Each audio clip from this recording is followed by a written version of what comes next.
All right, I think we're good. Let me let everybody know we're here. Do I sound good coming through?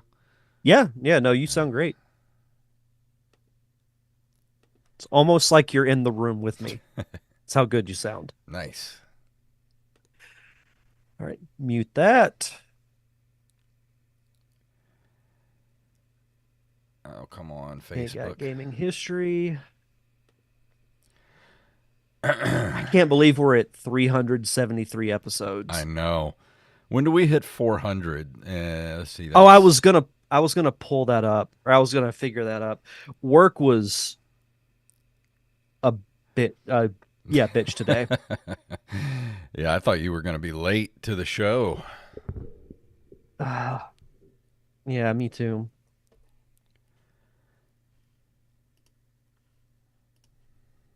Uh okay, so this is 373 now. So that's 25 to 6, 27 more episodes. So September? November 18th. Oh, November? Oh, wow. Mm-hmm. Well, all right then. Let me put that in the Oh yeah, I was thinking. Never notes. mind. I'm bad at math. Let's see.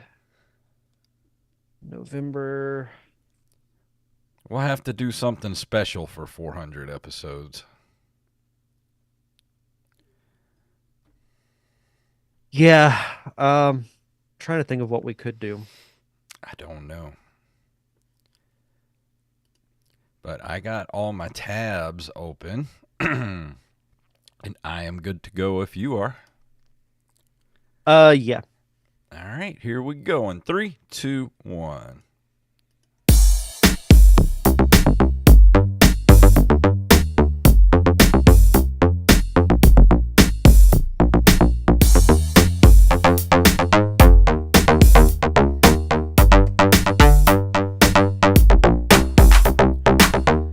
Greetings, programs, and we're back for another episode of the Nerd Cave Retro Show. My name is Jason Robbins, And my name is Derek Diamond.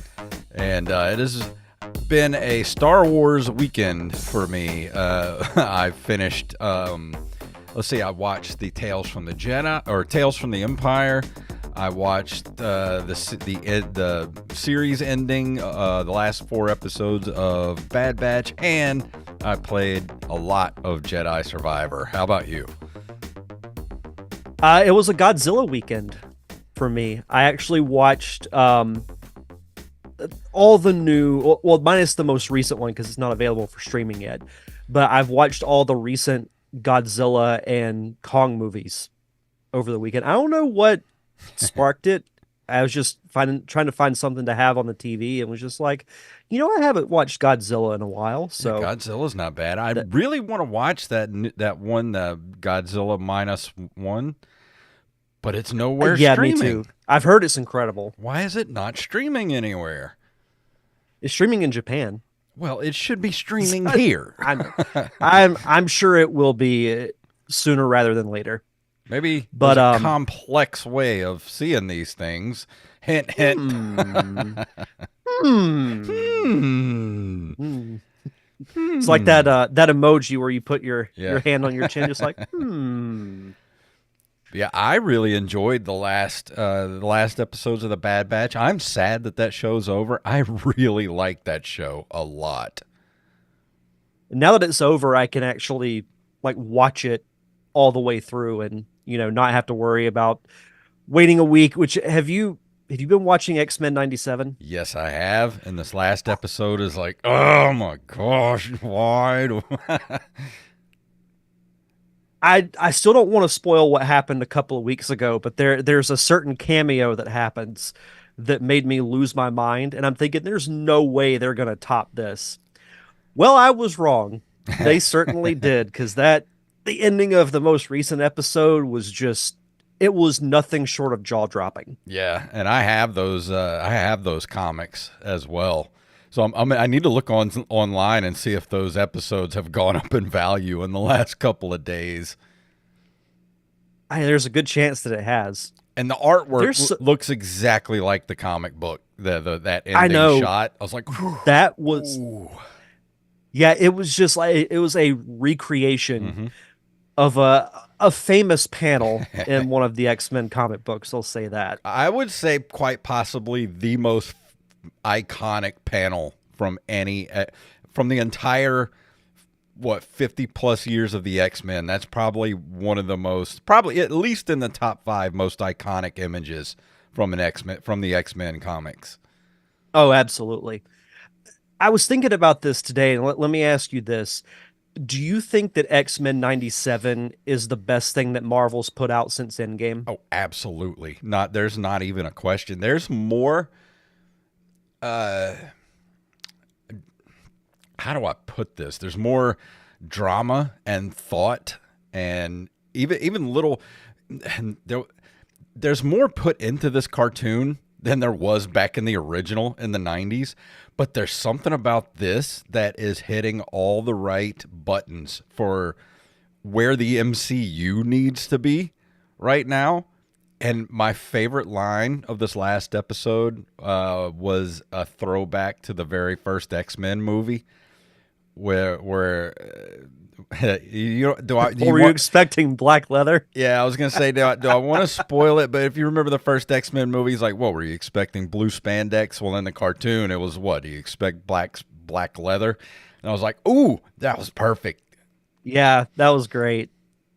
Yeah, I truly like when X-Men 97 first started, I was like, oh, this will be a fun nostalgia trip. Hmm. I was not expecting it to be the masterpiece that it's become. It's so good. I can't wait till this whole season is done. I'm gonna go back and binge it once it's done, and just binge the whole thing. Oh, 100%. I'm going to do the same. I wish they would bring back Batman the animated series if Kevin Conroy was still around, and redo that in the same way. Oh, what a world it would be. Oh, that the internet would explode if that happened.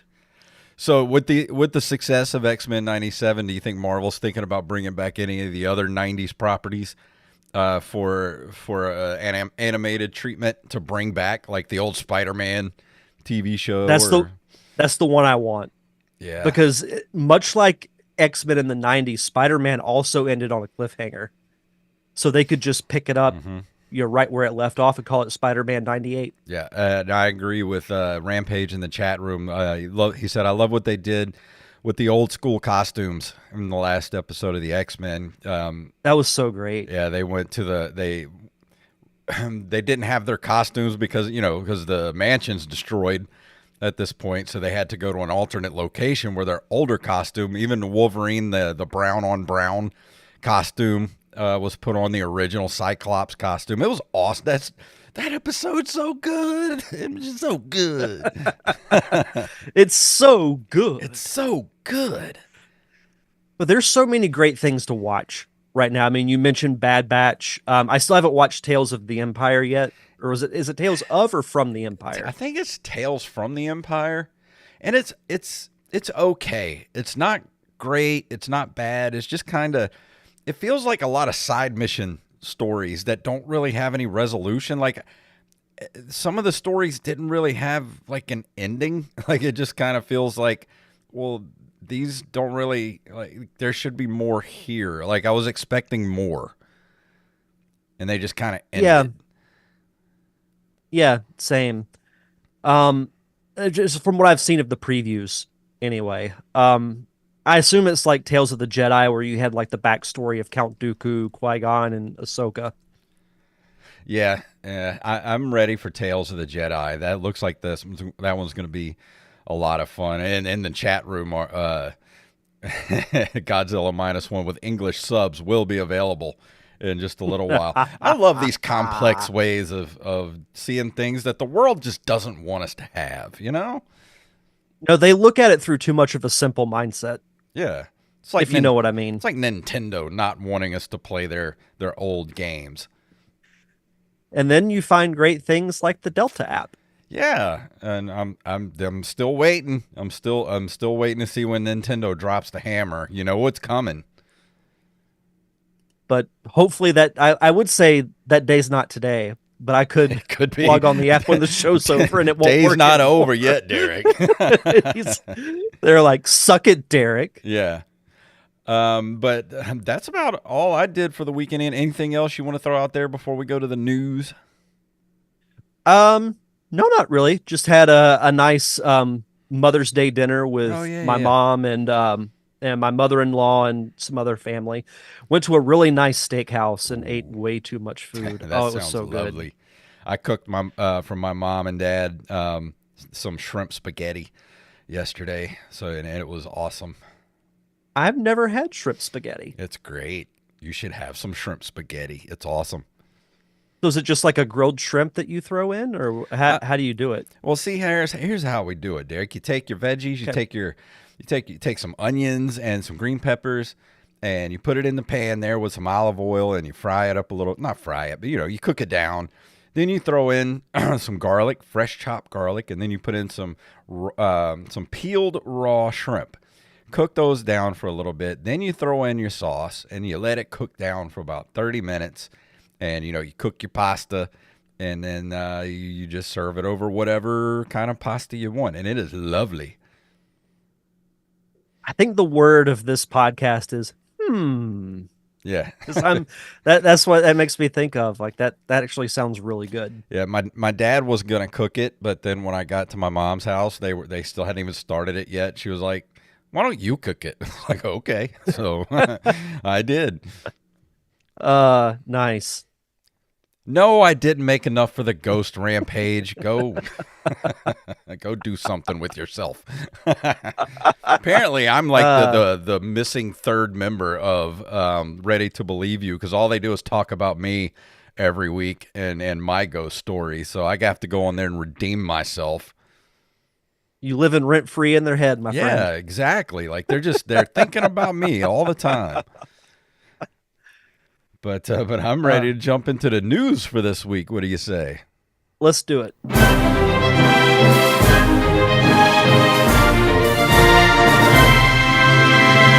Nobody sent us any news stories this week. Where you at, Armez Jackson? You're making my job hard this week looking up these stories. But if you have a news story you want us to cover, send them to nerdcaveretro at gmail.com. And this first one is from Nintendo, our favorite site, nintendolife.com. The Nintendo World Championships NES Edition estimated Switch file size is revealed. Following a classification, the Switch game Nintendo World Championships NES Edition was officially announced this week.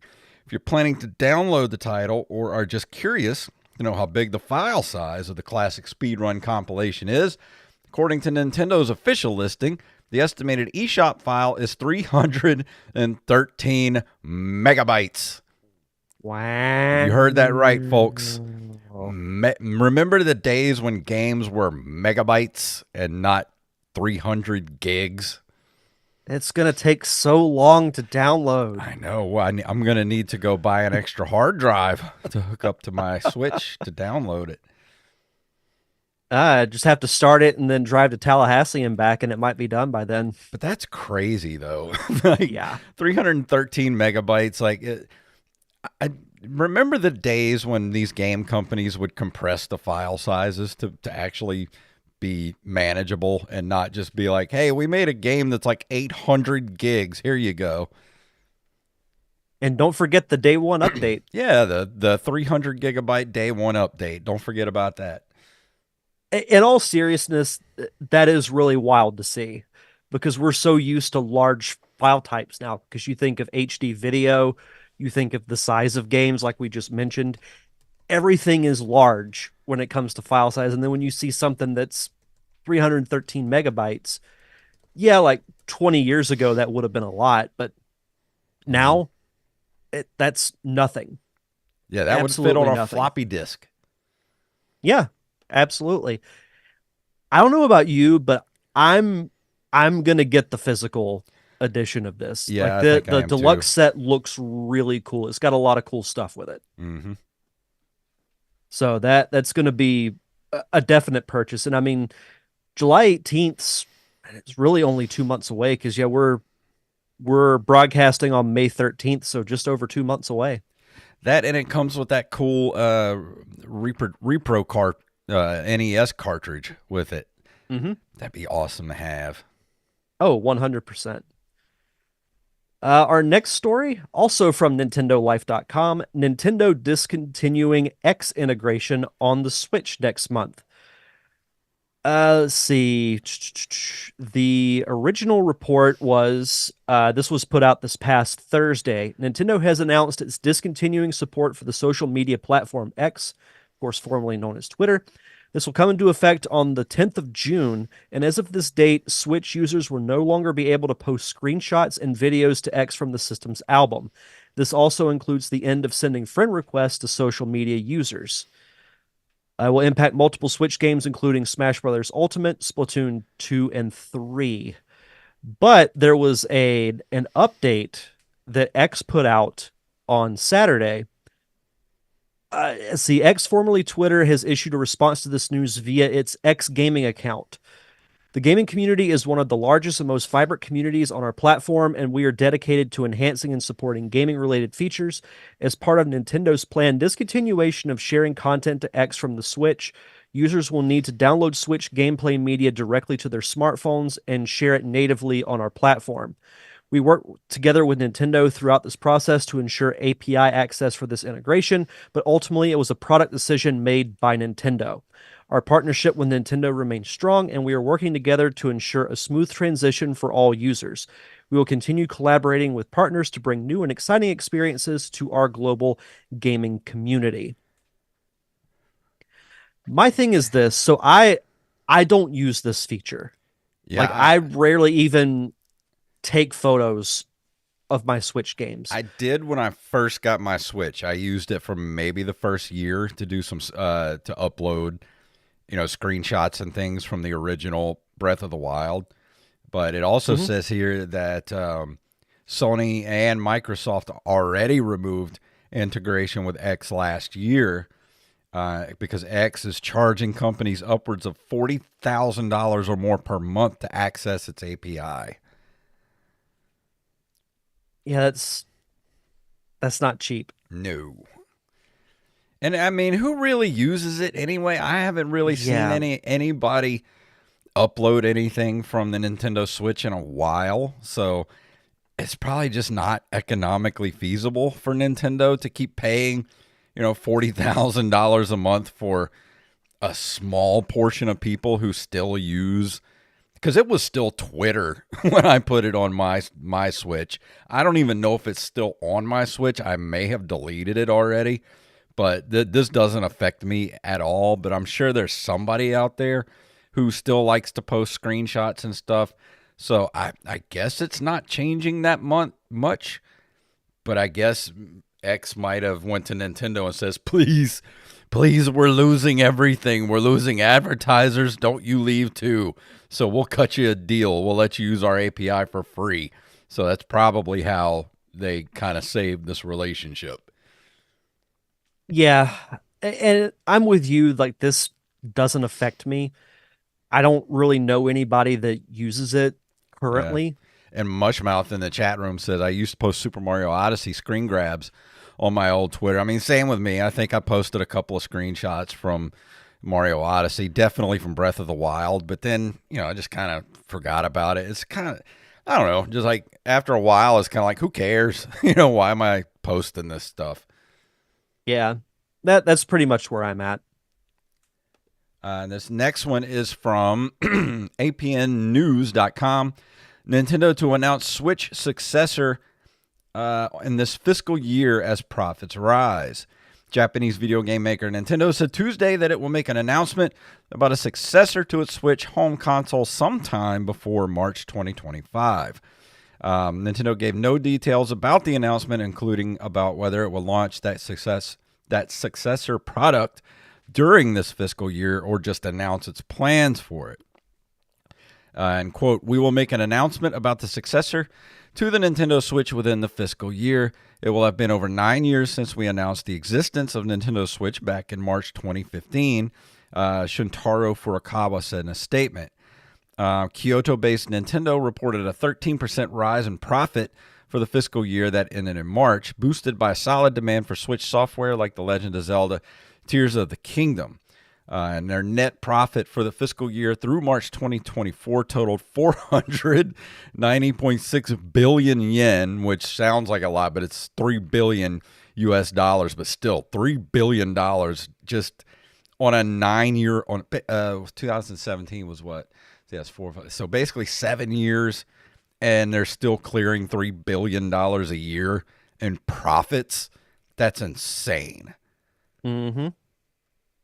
Just goes to show Yeah. how popular the Switch was. I know people hated on it in the beginning. People still hate on it.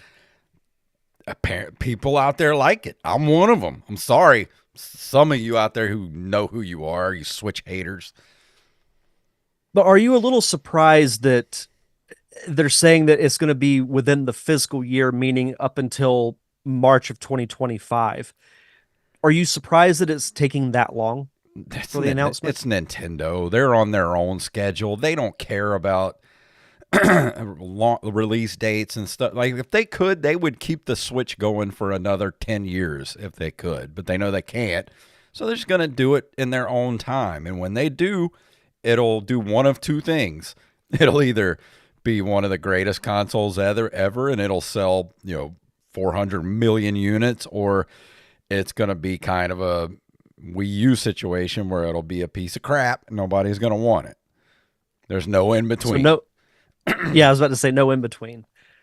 Yeah, I mean, we've been talking about our predictions as far as what we think the console is going to entail or not, but like you said, we're just going to have to wait and see, because Nintendo, like, they do stuff on their own time. So we could wake up tomorrow and they announce it, or it could be in a week, it could be a month, heck, it could be the holidays.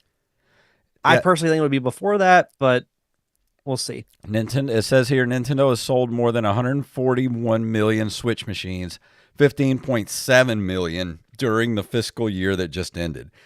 They sold more Switches in the last year, in its 7th year, than they did all GameCubes. That's nuts. Nuts. Joey in the chat says, speaking of scalloped potatoes, have you guys played the new Contra yet? No, I haven't played it yet. What? No, I have not either. I do like scalloped potatoes, though. I do too. That sounds lovely. Yeah, they do, actually. Our last news story comes to us from GameRant.com. Sega Insider has good news for Sonic fans, so I'm excited. A credible Sega Insider has revealed some promising information regarding the future of the Sonic the Hedgehog franchise and how it's intended to be handled going forward. After years of somewhat divisive installments in the iconic video game series, this news is likely to excite many Sonic fans who have been longing for further, more tangible investments in the franchise from Sega. Let's see, having maintained its cultural relevancy for over 30 years, Sonic franchise is arguably Sega's most prized possession. I don't think there's any argument there. I think it is its most prized possession. Oh, yeah, absolutely.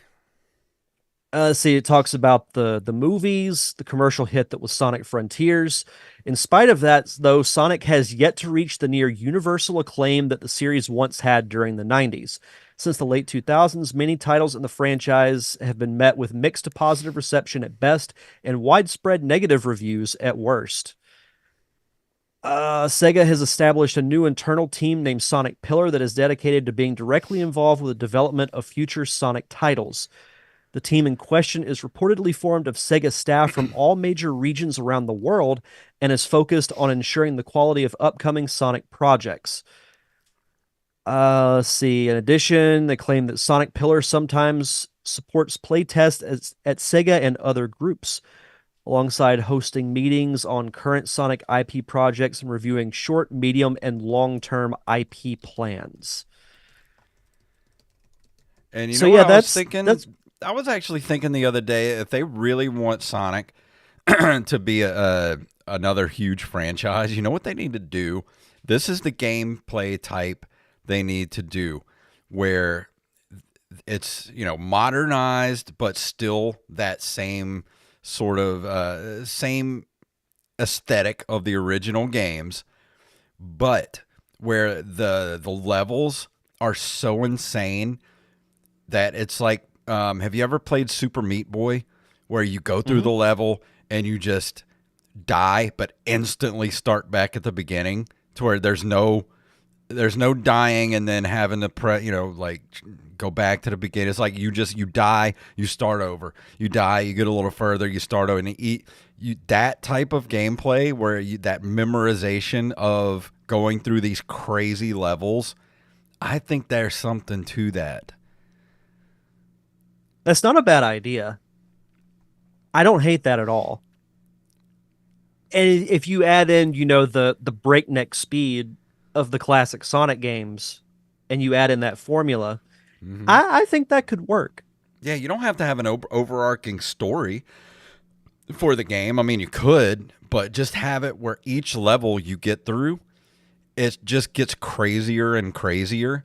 And you can go back and play any level you want to once you get past them, but just have each level get crazier and crazier. And every time you die, it's like you just instantly start back at the beginning of the level again and try to get it's that weird memorization thing. That as hard as Super Meat Boy is, like that's what kept me playing that game, was the fact that you die, you start again, and you keep going over and over again until you accomplish, beating that level. I think that's what Sonic needs.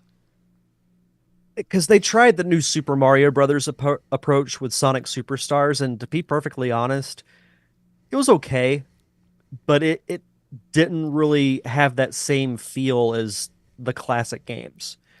What I would love, this is just, the fan in me talking, I would love for something like that to happen as a new game.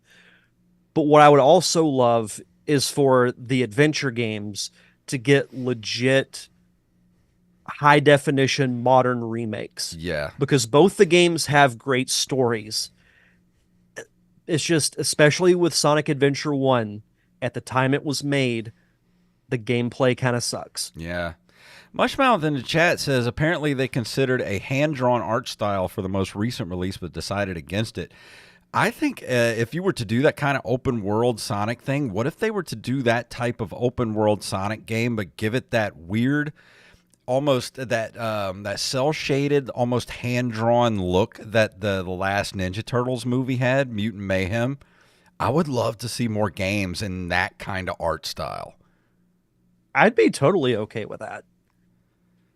I mean, just to give something a little different, because like, the characters have looked practically the same Yeah. for as long as I can remember. I mean, like when they did the Sonic Boom series, they looked a little different, but that just wasn't good. See, I think people need to take a page out of the Blizzard handbook, and they did the smartest thing they ever did when they made WoW. They made it that very stylized, almost cartoonish look to everything, because it's timeless. And that's why we love these games like Sonic and Mario. They have a timeless look to them. But I think in the last couple of years, everything has been moving towards way too realistic. And it looks good to us now, but that stuff looked good to us back in the late 90s too. And you go back and look at it 20 years later, it looks like trash. So what we're looking at now going to look like 20 years from now? But you could still go play World of Warcraft and it still looks great. Or you play something like Sonic, Super Mario Brothers. Those games are still going to look great 20 years from now because they're stylized. Mm-hmm. No, you're 100% right. We'll see if that happens, but We'll see. I'm glad they seem to be putting more of an emphasis on making the games better. That means that they're at least aware enough to know that the last few games Yeah. haven't really been good. Even though I liked Frontiers, I would still like something a little different with the Sonic franchise. And you could do different stuff with Sonic, like you said. Have the open world RPG type of games. You could do what I said and go back and just have that side scrolling craziness. You can do stuff with Sonic. You just got to get creative with it. Mm-hmm. And if it doesn't work, then you just try something else. Yeah, exactly. Like Sonic's not going away because people still love that character. I mean, you look at how much money the movies made. Yeah, So people still love that universe. exactly. They love that character. But he's someone that I think you can take more risks with as far as different styles of gameplay. Yeah, I think if they don't put another Sonic game out, like if they don't tie in a Sonic a release with the release of the Sonic 3, they are sorely missing an opportunity. Because look at what No, happened they with are. Fallout. Look at what happened with Fallout. Like they didn't have another. They if they would have released a new Fallout game with the Fallout series, they would be making so much money right now. Hmm. No, they're a month or two before Sonic 3 releases, they're re-releasing Sonic Generations with the addition of Shadow as a playable character, Yeah, which I think is really smart, but kind of going back to what I was saying earlier, this would have been the perfect time for them to do a remake of Sonic Adventure 2 because that's going to be what most of this movie is based off of. yeah. I'm just writing in the So, chat. Sonic is ripe for all kinds of new stuff. yeah, we'll see what And I'm happens. here for it. If they want to put out Sonic games, I will play them. Yeah, 100%. But now it is time for this month in video game history.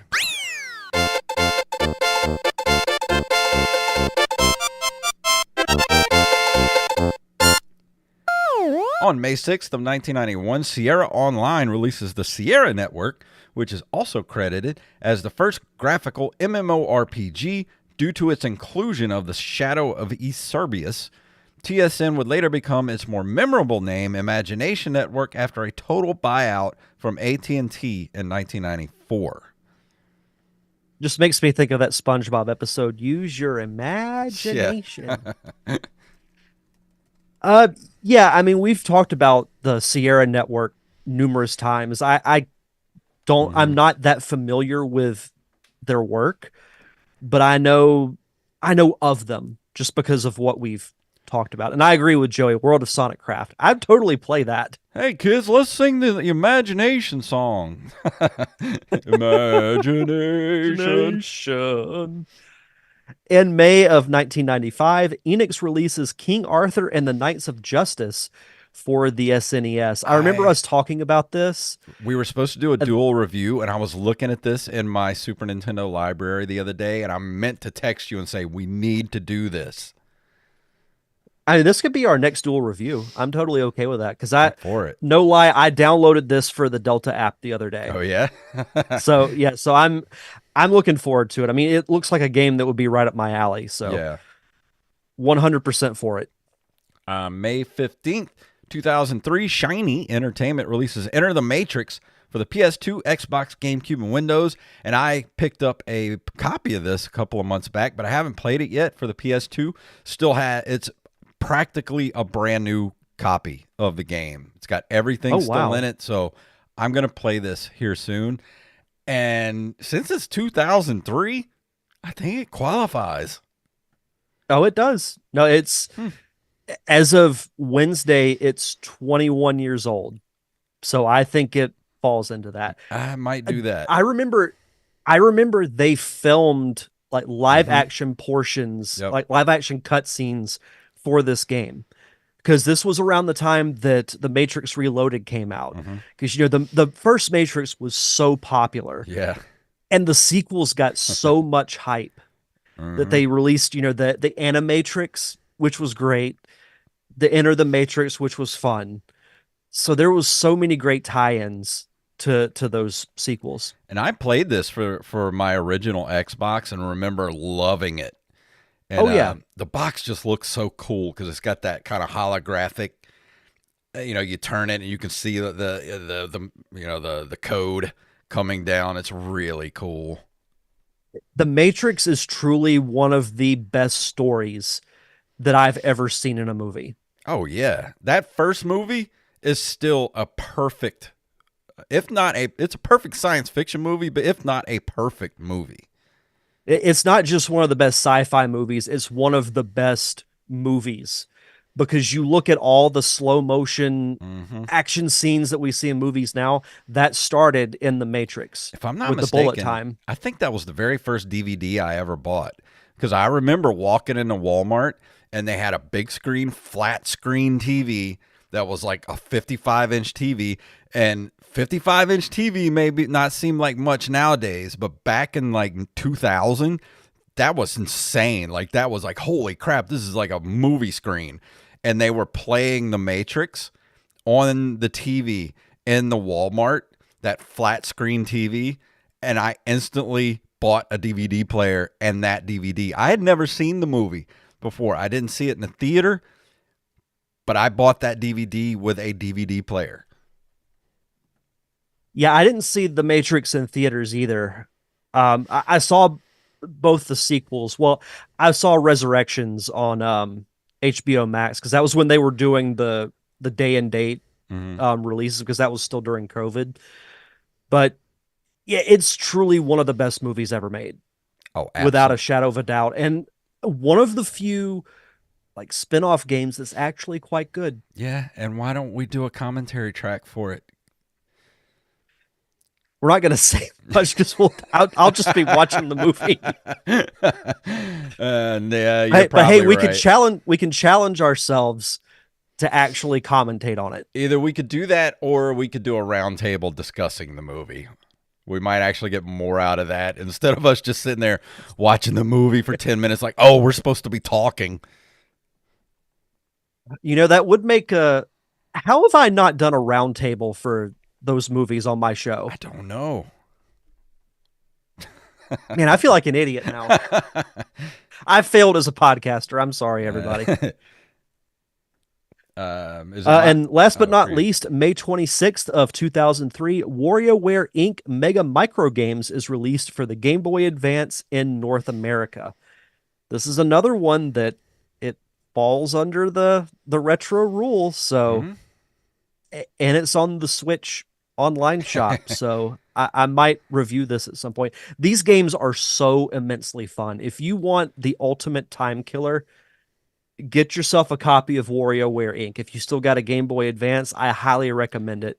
Those games are addictive. Yeah, I never played it till it dropped on the Switch, and I was like, holy crap, this was fun. Like, I never got to experience any of these games because I was not a handheld gamer until the Switch. And it'll actually help your reaction time to it, like, because Yeah. you've got to, like, these games last like sometimes only like 3 seconds. Yeah, they're So you got to crazy. be quick. Yeah. They're so fun. And before we go into the review tonight, Derek, do you want to shout out our patrons? Oh, sure. I'll shout out our awesome patrons over at patreon.com/nerdcaveretro. We want to shout out Brian Piotrowski, Nick W., Eld the Zombie, Yup Fed, aka Knife, James, aka at Jimbo Jr. over on our Discord, Raven, Danny House, Justin Nispel, John West, Daniel Salmon, Mr. B Res Coffee himself, Mike Eveland, the official fact checker to the official fact checker, Tyler Watson, Axblade07, R. Mez Jackson, Carlos Longoria, aka I am the Rampage! Rampage, Staff Sergeant Sketch, Gus and Penny, Matthew Salmon, Mr. Joey Image, and of course, Mama Diamond. Donna Diamond. Thank you all so much for your continued contributions and keeping the lights on for us here at the Nerd Cave Retro Podcast.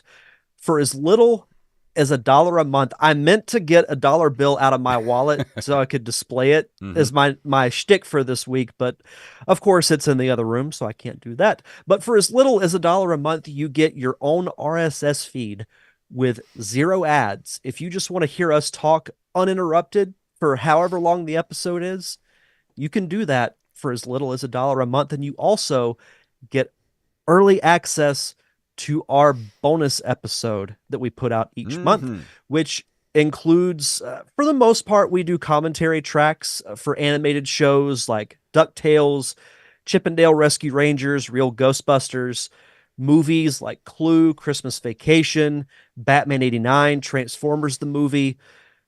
And we do, roundtable discussions every so often. We did a really fun episode last month where we pitched games that we would adapt into TV series, Mm-hmm. And which was really fun. we were supposed to do what is the name of the movie we were supposed to be doing? Suburban Commando. Suburban Commando.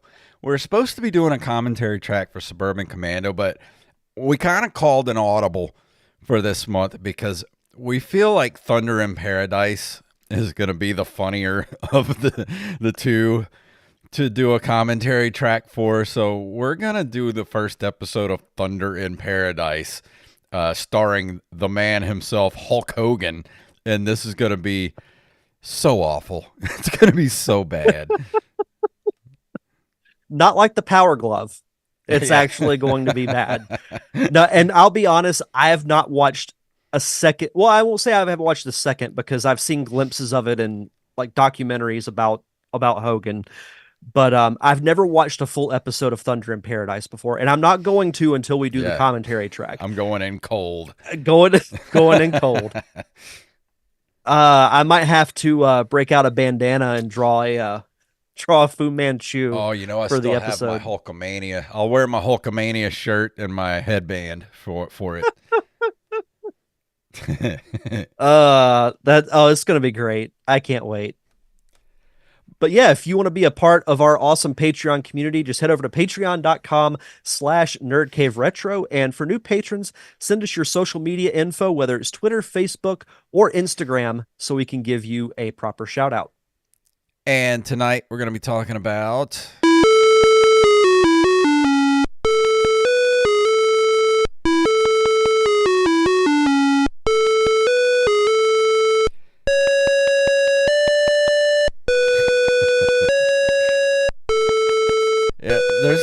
wasn't much music to capture for the Oregon Trail unless I wanted some of the newer versions of the game, but that's all I could get right there for the older versions.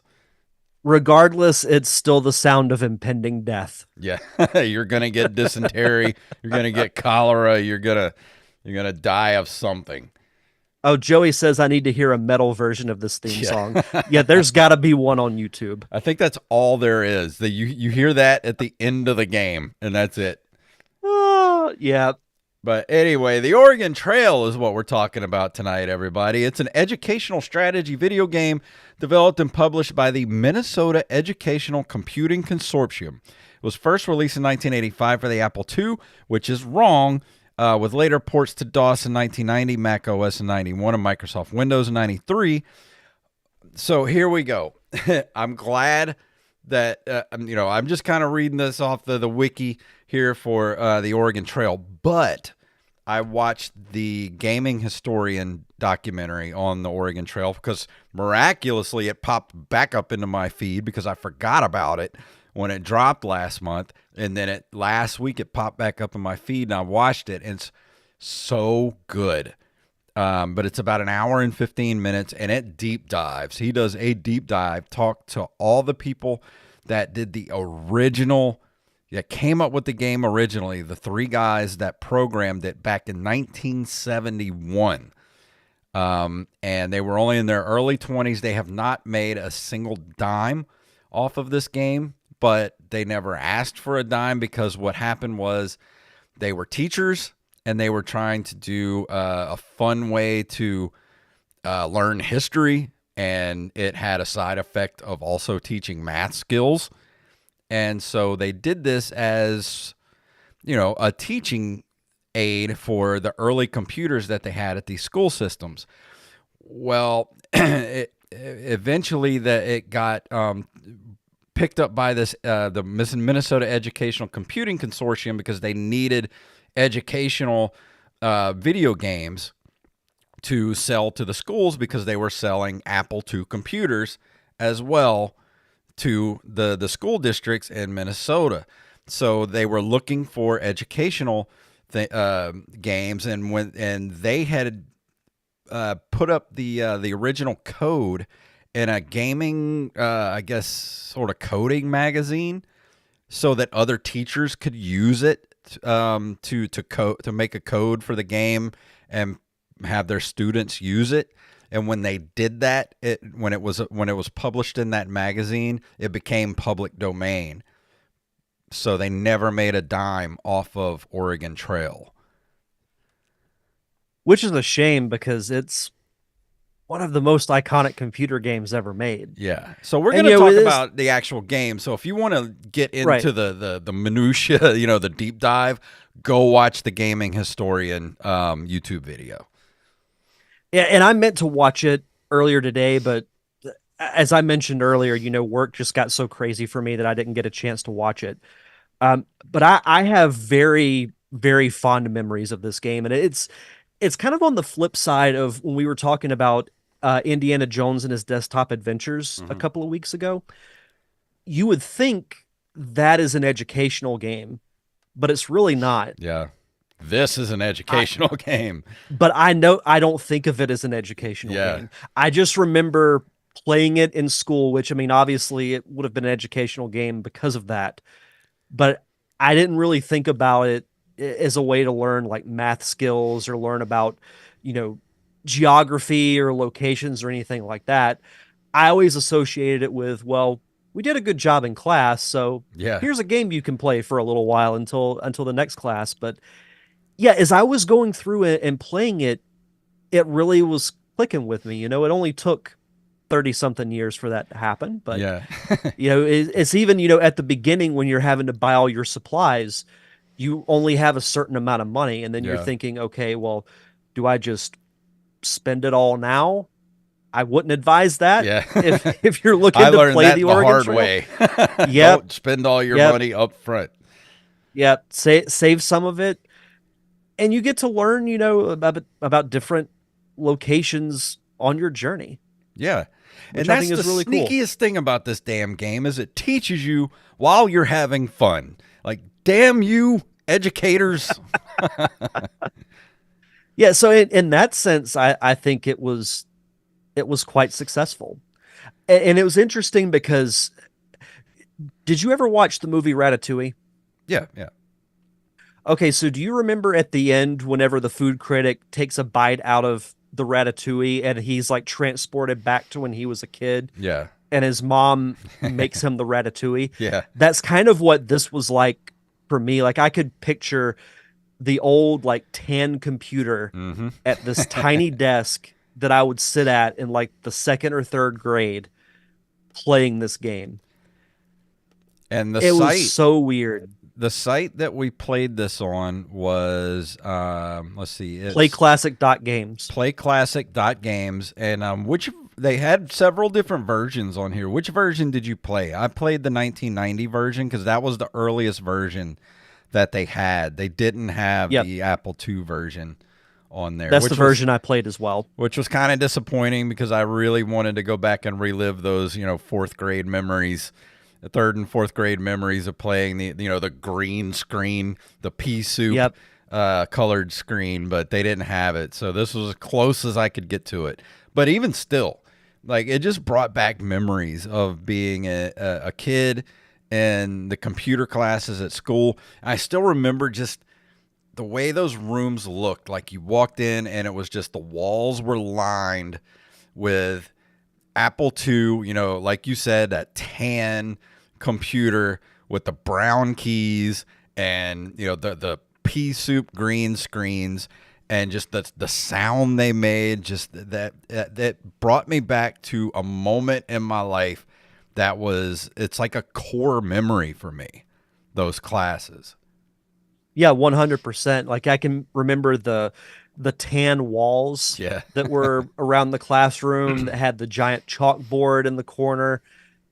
It's really kind of insane because I couldn't tell you what I had for lunch half the week last week, but there's so many gaming memories that I can remember, and playing the Oregon Trail is definitely one of them. So I got to ask you this. So whenever you start the game, you can select your profession. Mhm. You can either be a banker, carpenter, or a farmer. And whatever choice you make, it corresponds with the difficulty and the amount of money that you get. Which one did you choose your first go around? I picked carpenter because I know you have to deal with a lot of broken wagon wheels and stuff, but you don't start out with as much money as banker. But I figure banker's pretty useless out in the the wilds of the old American West. So I needed a handyman, but I didn't want a farmer because a farmer you can't plant anything while you're on the move. So I figured carpenter was probably the best bet, which worked in my favor because every time I had a broken wheel, guess what? I fixed it. I didn't have to have extra wheels. I could trade my extra wheels with people at the different stops along the way to get other things like food or clothing. Yeah, I chose banker. Oh.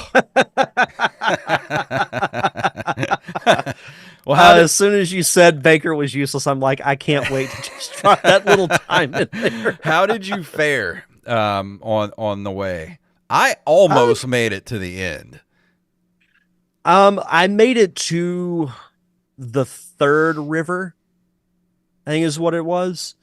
So I crossed the first one fine because I'm like, I'll just pay the ferry. I mean, I'm the banker. I got all the money. So, then I made it through the second one with really no issues. And then I think it was the second one. So I patterned my party after you. I put myself, Samantha, and then you, Wally, and Joey. Before we got to the third river, you broke your arm. Oh. And then two of my ox and Joey and Samantha drowned. On my journey, I did the same thing. I had Angelina, you, Wally, and Joey. I think you might have broken your arm at one point, but Joey got dysentery and died a day later. Wally got cholera and died. And then I crashed in the Columbia River. I wrecked into the rocks and killed the rest of us. So you perished along with me and Angelina in the Columbia River. And see, that's part of the fun is just like it's so iconic, like, oh, so and so died of dysentery. So have you ever watched the show Ghosts on CBS? No. Okay, so do you know what the show's about? Mm-mm. Okay, so long story short, this woman inherits a mansion from her relatives that's passed away. I know what the show is now. That's haunted. So Isaac, who was a Revolutionary War soldier, he died of dysentery. And his ghost power, or if you want to call it that, is whenever a living person walks through him, they basically smell like death. Really? Yeah. But that's the thing is, like, dysentery is a real thing. Does anybody? But as soon as you say that word, you think of the Oregon Trail. Does nobody would know what dysentery is if it wasn't for the Oregon Trail? If it wasn't for the Oregon Trail, nobody would know what dysentery is. No. But you know what's funny? No, absolutely not. In the gaming historian doc, there's all this merchandise that says you have died of dysentery. Oregon Trail shirts. It'll have like the ox and the cart, and it'll say, in the old computer font, it would say you have died of dysentery. There's a ton of it out there, like merchandise and stuff. It's never once used in any of the games, especially the at least the early games. It's never said you have died of dysentery or you have dysentery. It's always the other people in the group that get it. So they have died of dysentery. You have never died of dysentery. Now that you mention it, that makes total sense. Because I can't remember ever actually seeing you have died of dysentery. Mm-hmm. Like there's situations like we both went through where, your whole party drowns. Yeah. But yeah, that's interesting though. I need to watch that video. But for those of you of the gaming historian who've never played the game, it's basically you start out in where do you start from? In Independence, Missouri. And you have yourself, and like Derek said, you pick as either a banker, a carpenter, or farmer, and each one of those starts out with a different amount of money. If you want the most amount of money to spend, you start as a banker. Or if you're a carpenter, like I said, you can break things on the wagon, but you'll be able to fix them more easily. So you just got to kind of, pick your poison when it comes to who you want to start with, how much money you want to have. And you have 4 other people in your party, but when you start out, you have to go to the general store, and you have, like, I started out with $800. You have to get all your food. Well, you don't have to get all your food, but you have to get a ton of food, clothing, because it depends on what time of the year you leave as well. If you leave when you're going to be going through the mountains during the winter, you're going to have a lot of clothes to make it through there. You got to have extra axles, extra wheels, all that type of stuff before you leave. And then you go on the trail, and of course your days click down, and you watch your supplies dwindle down, and then you get to a marker. Your first, your first, what do you call it? Like historical place that you come to. I call them like landmarks. Yeah, they're landmarks, but they're like historical landmarks that you come to, like different forts. You come along like the different rivers that you have to cross, things like that. And when you come to these places, like you go to a fort, then you can go to another general store, buy more supplies, or you can trade with people, talk with people, and they tell you little tidbits about what's to come, like what river you're going to be crossing next. So you're doing a lot of stuff like that. And as you're going, of course, you have to pick how much food you're consuming. Are you eating a lot of food to stay healthy? Are you eating just enough to stay alive, or somewhere in between? Because the more food you eat, the faster your food dwindles. And if you run out of food when you're out in the middle of nowhere, you're going to have to go hunt. So you better pack a lot of bullets too before you leave. Yeah, and that was another reason why I chose the banker, is so that I would have the ability to have plenty of supplies, because I bought a ton of food, a ton of clothing, because I made the mistake of leaving in March when it's still cold. Yeah. So that was kind of a thing I regret, honestly. But it is what it is. Yeah. But that's what's honestly cool about it, is that it's not just a straightforward type of game, because once you get to certain points, you can take like what's essentially a shortcut or a different route. Yeah. So it's not the exact same thing every time, which I thought was kind of cool. Yeah, and I think they changed a lot of that stuff, added more stuff into it. Like, I really like kind of the little, because they didn't really have the like when you get to a town, they'll have like some really nice on the 1990 version. I mean, these graphics were, it weren't great, but they were pretty nice. The towns you would come to, they would show like a still shot of the the downtown area with like, different people and stuff like that, sort of tell you a little bit about the town that you come to, teaching you historical facts and things like that. But I found it really kind of relaxing to sit and play it, and just, I think, I don't know. I mean, I know kids today would probably be really bored with it, but I loved it as a kid, and I still love it as an adult. And I have not played this game in probably 35 years, probably, at least. And I still had just as much fun playing it now as I did then.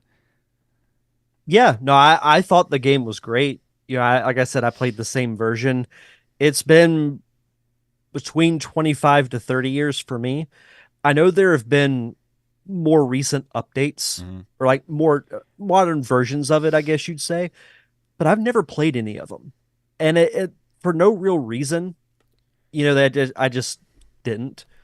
But this is a game that's always going to hold a special place for me, because it's one of the first video games I think of. Like, whenever you start talking about video games with a random person or a friend that might just be a casual gamer, this is one of the first games I bring up, is the Oregon Trail. I mean, this is absolutely, I would say, for at least mine and your generation, I am late Gen X. You're a elder millennial. I am a very I like my generation is a zennial from 77 to 83. I was born in 77, the tail end of Gen X. So this was right in my prime spot when I was a kid. I was in fourth grade, third or fourth grade when the Apple IIs were put into my elementary school. And of course, every day we had a hour-long computer class, and we would go play the Oregon Trail or Hangman, things like that. And the Oregon Trail is such a pop culture milestone for mine and your generation. I don't know if Gen Z has much to do with Oregon Trail as we did, but this was like pop culture at its like highest. Was like, and it honestly, I think this might be one of the most recognizable video games of all time because of how much it was integrated into our everyday lives when we were kids. Oh, there's no question about that. Rampage brings up a great thing in the chat. Oregon Trail, the series, needs to be a thing. That I would love that. Mm-hmm. Add in some comedy to it, like he's saying. That'd be so good. This seems like some you Taika have that Waititi. old-timey setting. Taika Waititi would be really good at doing a Oh. show about this. He would be perfect for Oregon Trail, the series. But yeah, kind of skipping ahead a little bit, as far as the reception of the game goes, the Oregon Trail was extremely successful, and along with successive iterations of the game, which are often considered different versions instead of different games, has sold over 65 million copies by 2011.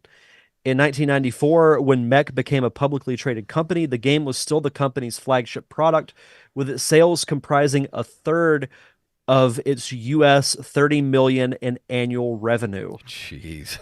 So I think you hit the nail on the head. This is one of the most iconic and recognizable video games of all time. Mm-hmm. I personally think it's the most recognizable computer game of all time. Oh, yeah. But I think it goes even beyond that.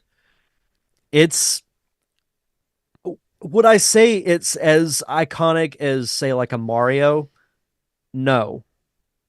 But it's in that like tier that's slightly beneath like your Mario. Yeah. I mean, because it's just, even though it is an educational game, there's something about it that makes it so utterly enjoyable that even if you, like we did, you died before you could get to the end of the trail, you immediately want to go, all right, I can do this better again. You can play it again and just keep playing it over and over again, and it never gets old.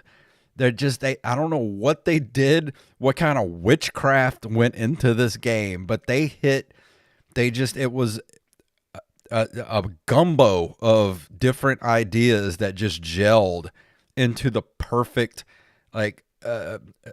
educational video game. No, 100%. It's best educational game, best computer game. I can't say enough good things about it. Is it the greatest video game? No, but it provides a great sense of nostalgia, and it's still really fun. Dude, it was and that's all I need from it. It was like a warm blanket when I started playing it. It was like I felt safe again. It's exactly what it should be. A fun trip down memory lane. Mm-hmm. And let's see, when was it inducted into? In 2016, the Oregon Trail, viewed collectively as multiple versions of the same game from 1971 on. Yeah, they did mention in the wiki here that it was originally a text adventure that was coded in 1971. It was inducted into the World Video Game Hall of Fame by the Strong and the International Center for the History of Electronic Games, the first educational game and the only one until Where in the World is Carmen Sandiego was inducted in 2021. Time named the game as one of the 100 greatest video games in 2012 and placed it 9th on his list of the 50 best games in 2016, claiming that it helped introduce an entire generation to video games. That's pretty high praise to put it ninth on a list of 50 best games of all time. I think it deserves to be there. I mean, honestly, it would be even a little higher on the list because, I mean, I didn't have. I mean, I had a Commodore 64 at home, but there was just something about playing Oregon Trail in the computer lab when you're that age. It was like it just cemented something in your brain, and you would go and talk about it with your friends too. You know, we'd go out and be like, "How'd you do on Oregon Trail?" Like, my whole party died. You know, it was just one of those childhood building blocks of who you are as a human being, and I can't praise it enough. Yeah, no, I mean, I'm right there with you. This isn't going to be one of those things. I saw Joey's comment, never learned crap from Carmen Sandiego. Just can't find her. Yeah, that's the problem. But yeah, I'm right there with you. This is one of those games that I think even people that don't play video games anymore, that might have when they were a kid, they sampled Oregon Trail at worst. Yeah. But what would you give it out of 1 out of 10? This is one of those that, like, I'm going to give it a high score, but I don't think it really needs a score. Yeah, because I look at it in more of, I mean, this is going to be ironic because, I mean, this podcast is based on nostalgia, but I'll give it a 9. Yeah. I'll give it a 9 out of 10. It's super enjoyable. While the graphics, like you said, may not be outstanding, they're still not terrible. It's still easy to pick up. I'd give it a 9. Yeah, I would give it a 9 too. Just it would have gotten a solid 10, but I had too much trouble trying to learn how to walk while hunting, and they could have made that a lot easier. Yeah. Well, no game's perfect. Yeah, but I mean, it's damn near a perfect video. Just completely fun video game, and it's a nostalgia bomb. Like, it just, my nostalgia brain was just coated in Oregon Trail goodness for days. Your nostalgia sense was tingling. Yeah.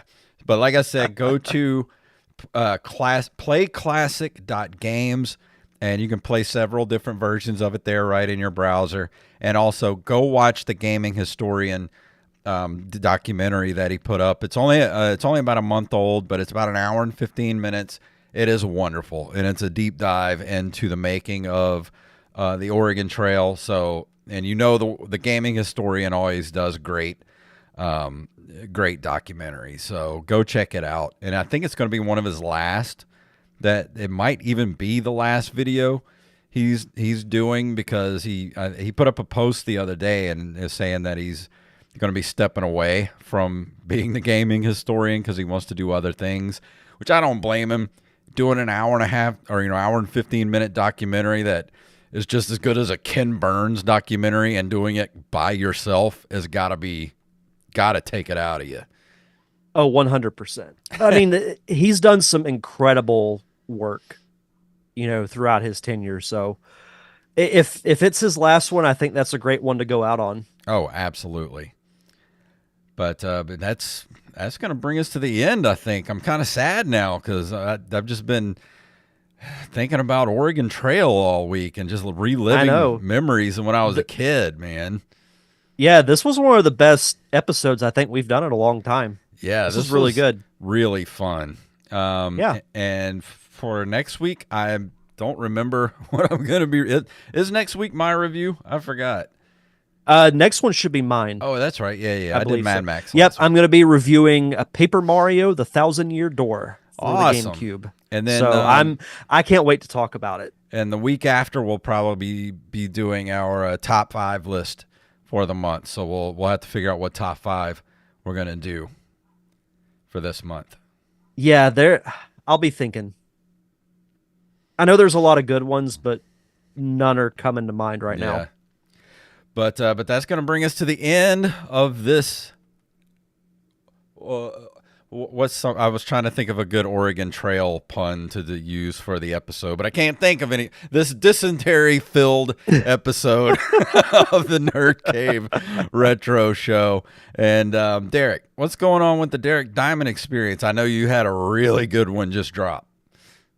Episode 400 of the Derek Diamond Experience dropped today. I can't believe. Thank you. Yeah, it's 400 episodes is kind of insane to think about. I know I just celebrated 10 years, but 400's I feel like that's a rare achievement for podcasts. This episode has died of dysentery. Yeah, we're not there yet, but we're quite sick with dysentery. Yeah. So, yeah, if you want to check it out, I interviewed Shabana Azmi, who is a legendary actress from India who also happens to be celebrating her 50th year as an actress, and also played Admiral Perengoski in the Halo series, which of course you can watch on Paramount Plus. So we talk about that, her career. It was one of my favorite interviews that I've done in a while. So go check that out at linktree.com/DDiamondPodcast.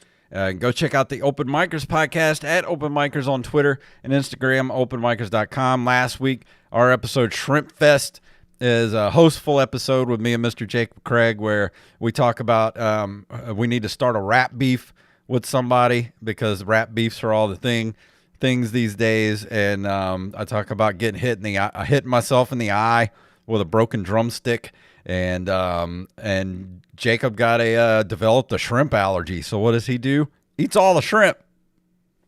So I don't know what he's doing over there. So go check us out at the Open Micers podcast. That explains the title. That explains a lot, actually. But that's going to do it for this week. Oh, yeah. Don't forget, everybody, we have brand new merch in the merch shop. The Embarrassingly Retro merchandise is now available in the merch store, ncrmerch.com. So go get yourself a T-shirt or a mug or whatever you need right over there. So, Derek, anything else before we get out of here tonight? I think that's it. Let's get out of here. If you want to email us at nerdcaveretro@gmail.com. Nerdcaveretro.com is our link tree. That includes all of our socials, our Patreon, our merch shop, ways to give us money if you don't want to be a patron, but you're like, hey, I want to give you a couple of bucks. We got a Cash App and a PayPal up there. Or if you want to go to the merch shop, like I said, ncrmerch.com. We got all kind of stuff over there. T-shirts, hats, stickers, magnets, bags, mugs, whatever your nerdy little heart desires. If you can't do that, we understand that times are tough. So go leave us a review and or a 5-star rating on all podcasting platforms. Derek, please tell them what it's all about. May the way of the hero lead to the Triforce. Yes.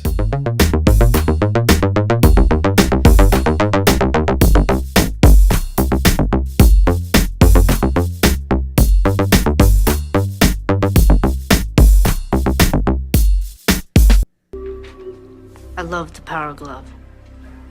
It's so bad. It's so bad. It's so bad. That was a fun episode, man. Yeah, that was really good. May the way of the hero lead to dysentery.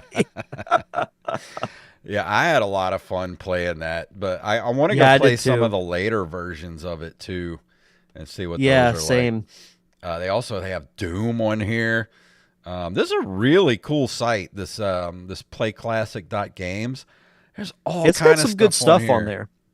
Mm-hmm. Yeah, there's all like Wolfenstein 3D. Oh, dude, they even have I didn't even see the Super Nintendo games on here. Oh, yeah. Wow, there's all kind of stuff. How are they still functioning without Nintendo dropping the hammer? I hope nobody from Nintendo hears this episode. Yeah. Yeah. All right. Well, I should probably get going. Joe, no, I do not remember the Days Gone connection to Oregon Trail. I know it takes place in Oregon. That's about all I know. But we're going to go ahead and let Derek off the hook for tonight. And thanks to you all, and we'll see you all next week.